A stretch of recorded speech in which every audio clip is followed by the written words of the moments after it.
খাল খননের মধ্য দিয়ে মানুষ উপকৃত হবে, গরু ছাগলকে তারাই খালে গোসল করাতে পারবে।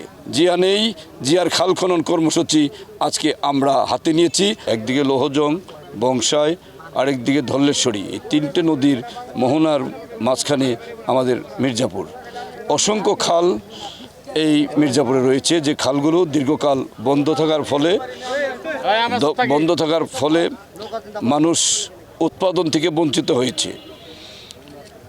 খাল খননের মধ্য দিয়ে মানুষ উপকৃত হবে এইভাবে যে খাল দিয়ে পানি যখন চলমান থাকবে, এই খালের পানি বর্ষা মৌসুমে এই খাল দিয়ে এসে কৃষি আবাদি জমিতে আসবে, মাটির উর্বরতা শক্তি বাড়বে।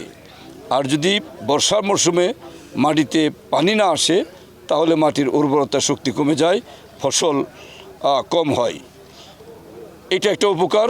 দ্বিতীয়ত, মানুষ এমন একটা সময় আসবে যেখানে নদী নেই, আশেপাশে নদী নাই, তারা গরু ছাগল পালন করে যারা, তারা গরু ছাগলকে তারাই খালে গোসল করাতে পারবে। এই খালের পানি দিয়ে তারা বিভিন্নভাবে উপকৃত হতে পারবে।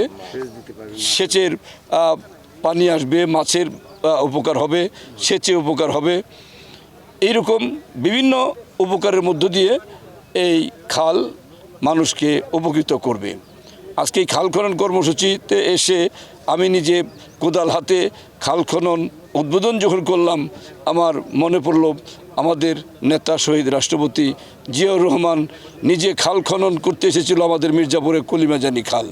সেই সময় আমি স্কুলের ছাত্র ছিলাম। সেই স্কুলের ছাত্র হিসাবে আমরা সেই খাল খনন কর্মসূচিতে অংশগ্রহণ করেছিলাম। আমরা জিয়ার জন্য প্রাণ ভরে দোয়া করি। জিয়া নেই, জিয়ার খাল খনন কর্মসূচি আজকে আমরা হাতে নিয়েছি। আমাদের নেতা তারেক রহমানের মাঝে আমরা জিয়ার প্রতিচ্ছবি খুঁজে পাচ্ছি। আমরা জিয়াকে খুঁজে পাচ্ছি আমাদের মাননীয় প্রধানমন্ত্রী তারেক রহমান সাহেবের মাঝে।